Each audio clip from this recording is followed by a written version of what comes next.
عزت الجواهرات عازم إمام الشفاء عازم إمام الشفاء أنزل تاج الشفاء نبل تاج الشفاء حاجب إمام الشفاء معصوم إمام الشفاء تكرم إمام الشفاء خدایا القادرین آباد. یہاں وادی کشمیر میں بہت زیادہ سردی ہوتی ہے اور اس مسجد میں جو ہے کھڑکیاں اور دروازے نہ ہونے کے باعث بھی اس مسجد میں لوگوں نے نماز پڑھنے سے گریز کیا. مزید کیا کچھ تفصیلات رہیں گی یہاں کے لوکل سے جاننے کی کوشش کریں گے کہ اس مسجد کی آخر ابھی کے دور میں کس طرح کی تواریخ چل رہی ہے اور کیا یہ مسجد ابھی بھی وہی اپنا چارم لوگوں کے بیچ میں قائم دائم کرے ہوئے ہے جو اس کا چارم کبھی ہوا کرتا تھا. اب بنے رہے نیوز ناؤ کے لیے آگے دیکھیں گے اس رپورٹ میں لوگوں کا کیا کچھ کہنا ہے. ناظرین یہاں پہ ہمارے ساتھ کچھ لوکلز موجود ہیں جو کہ بتائیں گے کہ اس پتھر مسجد کی آخر تواریخ کے بارے میں ان سے جاننے کی کوشش کریں گے کہ اس پتھر مسجد کی تھوڑی بہت تواریخ جو کہ ان تک انہیں پتہ ہو. تو خیر مقدم ہے سر آپ کا نیوز میں. تو اس پتھر مسجد کی تواریخ کے بارے میں بتائیے. پتھر مسجد کی تواریخ کے بارے میں یہ مغل دور میں بنی ہے. ملکہ نور جہاں نے بنائی ہے اس کو 1623 ہجری میں عیسوی میں. تو اس کی تاریخ ہے یہاں یہ ڈاؤن ٹاؤن ہے یہ ایک انمول نمونہ ہے ادھر اور اس کی دیکھ ریکھ آرکیولوجی سروے آف انڈیا کر رہی ہے اور دوسرا ہے مسلم اوقاف ٹرسٹ مسلم وقف بورڈ جو ہے وہ بھی اس کی دیکھ ریکھ کر رہے ہیں. یہاں سال بھر پانچوں نمازیں ادا کی جاتی ہیں نماز پڑھتے ہیں. یہ کب سے یہ وہاں کافی عرصے سے یہ اس مسجد کو یہ ریویٹ کیا ہے اور یہ ایک تاریخی مسجد ہے. یہ صرف پتھروں سے بنی ہے. اس میں کہیں پر بھی کوئی لکڑی وکڑی نہیں ہے نہ کوئی سیمنٹ ہے نہ کوئی کچھ ہے. ایسے ہی انہوں نے ان جو اس وقت کے کارندے تھے یا معمار تھے انہوں نے اس کو ایک نمونے کے طور پر یہاں بنایا ہے جیسے باقی جگہوں پر ہے.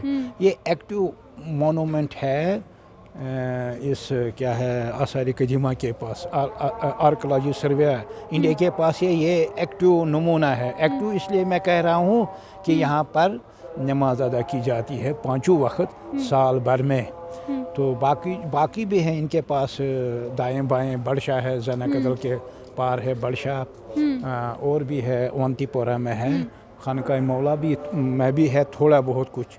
تو مگر یہ ہے اس کی یہ ایکٹو اس لیے میں کہہ رہا ہوں اس کی یہاں پر نماز ادا کی جاتی ہے اور اس مسجد میں 4 طبقے باغ کے 4 طبقے ہیں جو مینٹینن ہو رہی ہے. اس وقت اس کی تھوڑی مرمت ہو رہی ہے ریپیئرنگ ہو رہی ہے. یہ بھی آرکیولوجی سروے آف انڈیا کر رہے ہیں اس کی دیکھ ریکھ وہ میں کوئی کمی نہیں رکھتے ہیں. جی انکل جی آپ سے میں جاننا چاہوں گی کہ اگر اس کی تواریخ کے حوالے سے جہاں تک ہماری معلومات ہے تو نور جہاں نے اسے بنانے کے بعد اس کو کافی دیر تک بند بھی کیا تھا. یہاں پہ نمازی آتے نہیں تھے.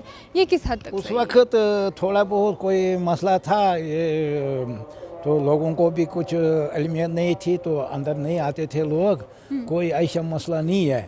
پھر کچھ دور اس کے بعد کچھ دور ہوا تو پھر لوگوں نے یہاں اس وقت تھوڑا بہت کوئی مسئلہ تھا تو لوگوں کو بھی کچھ علمیت نہیں تھی تو اندر نہیں آتے تھے لوگ. کوئی ایسا مسئلہ نہیں ہے. پھر کچھ دور اس کے بعد کچھ دور ہوا تو پھر لوگوں نے یہاں کے جو پبلک ہے ریوالونگ ان سائڈ دائیں بائیں ہیں آگے پیچھے ہیں مطلب جو یہاں رہتے ہیں تو پھر انہوں نے اس کو یہاں کوئی جو موجودہ حکومت اس وقت کی تھی تو ان کے ساتھ رابطہ کر کے اس کو ایکٹیویٹ کروایا تو نماز پڑھتے تھے. یہاں وہ ڈوگرا شاہی میں جب مہاراجہ کرتے تھے کوئی یہاں نہیں وہ یہ لوگوں کو یہاں اندر آنے کی اجازت اس وقت نہیں تھی اس لیے نماز نہیں پڑھتے تھے. پھر جو مہاراجہ کا دور ختم ہوا اس کے بعد اس کو جو یہاں کی سرکار تھی مطلب جو بھی حکمران تھے انہوں نے اس کو اپنے ہاتھ میں لے لیا اور یہاں کی نماز سٹارٹ کر دی. ایک لاسٹ کوشچن میں آپ سے جاننا چاہوں گی کہ اگر آج کی ڈیٹ کی بات کریں تو کیا آج بھی ہمارے وادی کشمیر کے لوگ اسی چاو دھاو سے یہاں نماز پڑھنے آتے ہیں نماز ادا کرنے آتے ہیں یا نہیں؟